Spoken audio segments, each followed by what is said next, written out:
First five cards deal with your love life, and the second five cards deal more with your general energy. And based on the way this spread is laid out, it seems like it should be the other way around. But I'll go into the explanation in just a little bit regarding the energy that I'm feeling here.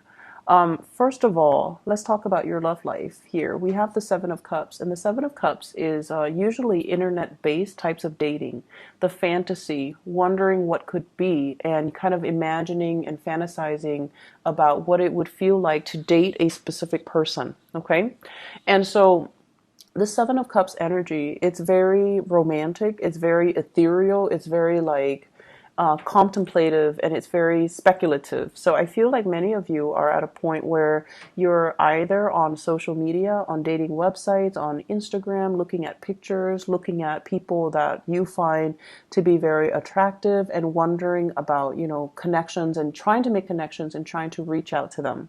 We have as well the Death card, and the Death card is a card about growing up. It's about kind of like a maturation or a change in your energetic vibration.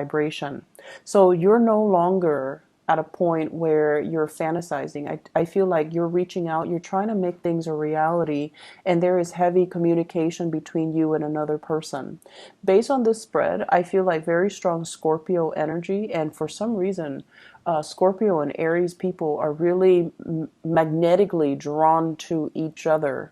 And I feel a lot of it has to do with your no BS approach to life. And the both of you are generally very, very truthful and honest about, your intentions and about what you want. And so if you're dealing with a Scorpio, the energy is no longer like, it's not just about texting or fantasizing about the other person. It's about making things a reality and moving forward and meeting up and, overcoming this, either the geographical distance between you and them in order to make the relationship come together. For others of you, there might be communication as well from a Libra. So I have here the Justice card, which is indicative of the Libra energy.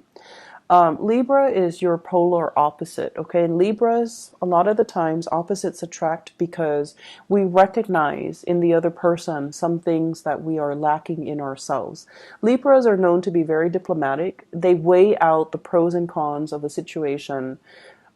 They take their sweet time, they drag their feet, and they're not as impulsive as you guys are.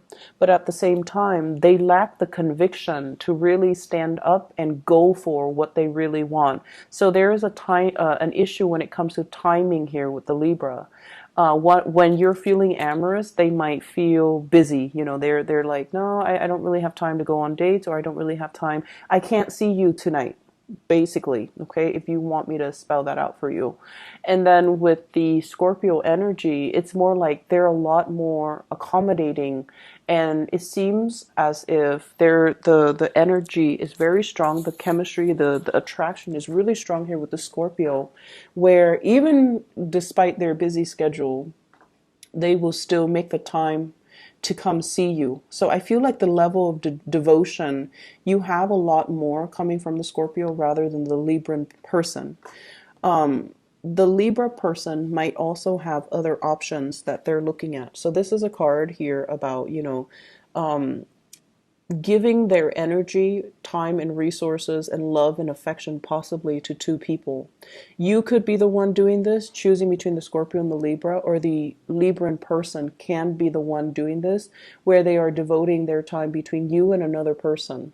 This is a card about child support and alimony as well. So I feel as if some of you might be in a situation where you're dealing with somebody who has another family. They still have responsibilities as a parent, and they might not have the time for you. So that, like, on the weekend, they might be with their kids and you're calling them to go out, and they're telling you, I have the kids. That might put a little bit of a damper on your relationship. But I feel like, they're truthful about that. And then for others, I also feel like getting out of a relationship and still having like lingering attachments. So you might be separated and you're trying to date, and that's always, transitions are usually a little bit awkward, but you're going to have to be very truthful and honest. And I feel like the person will get it, okay? And especially if you're dealing with Scorpio energy, they will get it. They understand. They understand that, things happen. And they also understand as well that you might be handling things and you might be taking care of things and you might not be ready just yet for that commitment, or you are ready for the commitment, but they feel like you need to take care of these things first because these things are important. So they're looking at you as if, let's just, date each other lightly and go from there. So I feel like many of you, lots of options, lots of dating, lots of communication, as well as multiple options that you're kind of choosing between. You have some really good options. The Six of Pentacles is usually a very good card. It means doing things the right way so that good karma comes back to you. So I feel like many of you are on the up and up. Many of you are open and honest with your relationship partner. So I don't see issues coming in here, okay? The second portion of your reading here, this deals heavily with other areas of your life, whatever is coming out, okay? So once again, the Lover's card and the Magician. This deals with trying to manifest the right people and the right things and the right jobs in your life. However, the energy is heavily laced with relationships as well. So I feel almost like the cards should have been switched, but what I do feel overall, and let me talk about your energy first because then, it'll be easier to explain. This is your energy here, Queen of Wands. You can be male watching this. It doesn't really matter because the cards in a general reading, they're not gender specific, okay? So this is you having worked your way up. Okay, so I feel like many of you have worked really hard. You're seen as somebody that is able to get things done. You're seen as somebody who is kind of like, who's a self-starter, who takes initiative, who gets work done, who other people can rely on. You also synthesize knowledge really well. So it's not just about doing what you're told, taking orders. You're able to show a lot of good leadership capabilities. You're very intelligent, and you're almost like, I'm seeing somebody that are Aries people that are watching this that are really, really young, but that are very successful in their field. And a lot of it has to do with the fact that you take initiative, you put your name out there, you help other people around you. And so your supervisors, your manager, people in your work environment know that you're very capable and you don't shy away from hard work. You don't mind getting your hands dirty. You get things done and you can juggle multiple responsibilities without breaking a sweat.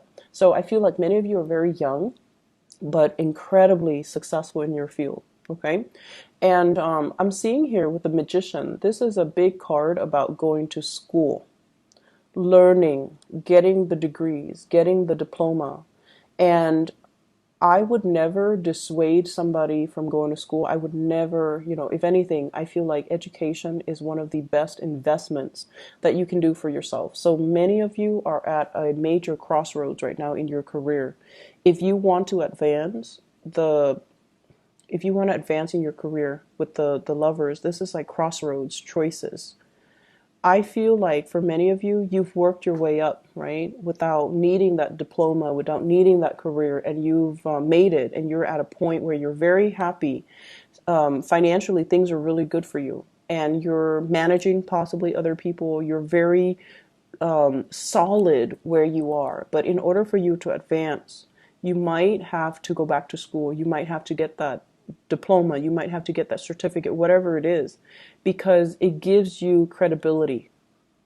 Not that you're not credible with your energy, but the way society is structured, you might need that diploma in order to gain visibility and credibility, in order to be seen as somebody that, can be in charge. So I feel like the obstacle to you in a supervisory position or a managerial position or even a higher position might be the education that you have under your belt. So if that's something you're contemplating and you're looking at it, so I feel like okay, this is something that you need to do. You've been dragging your feet, and you've been kind of impatient about it, but I feel like the time is now for you to really look at that and to give it, some give it like serious thought, because I feel like your career breakthrough is going to be tremendously high. I also see a situation where your education might even be subsidized because of where you work. They might give you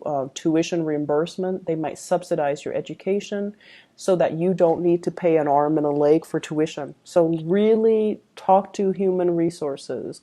Look at into tuition reimbursement and see, because I feel like it's calling out to you.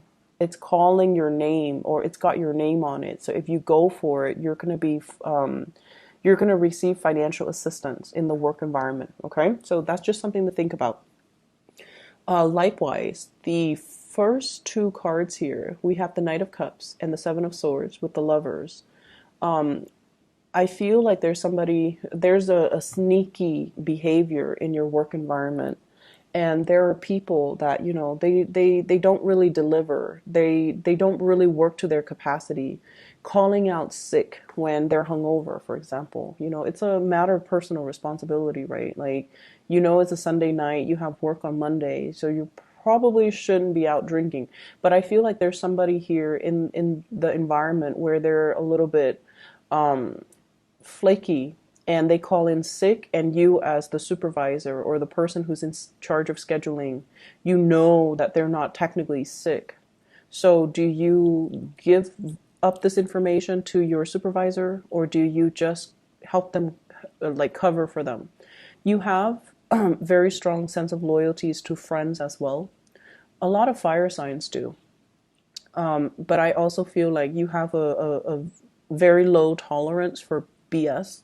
You have a very low tolerance for BS. So if this is the case, don't create this pattern of dependency where the other person asks you to cover for them for bigger and bigger and bigger lies, okay? Just put an end to it, put a stop to it, or just, give them the cold shoulder and just be like, we can be friends outside of work, but when we're at work, don't ask me to lie for you. That's, messed up, okay?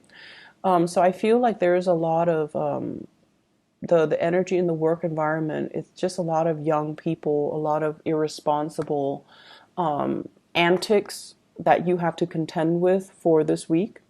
And I also feel like turning a blind eye is it's gonna be, or giving them the cold shoulder, not so much turning a blind eye, excuse me, but turning away from it so that you can be more in alignment with doing the right thing and taking care of your professional image rather than associating with people who might be like this, okay? So you have some major decisions to make when it comes to friends and coworkers.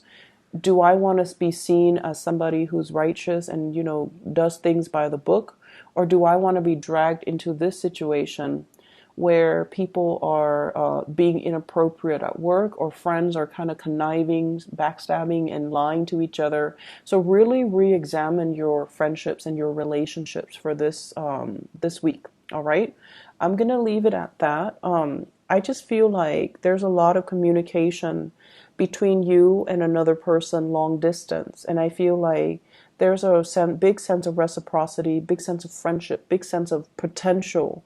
So aim for people that are more in alignment with your own truth and your own values. All right. I hope the reading is helpful, Aries, and I'll talk to you guys soon. Take care. Bye bye.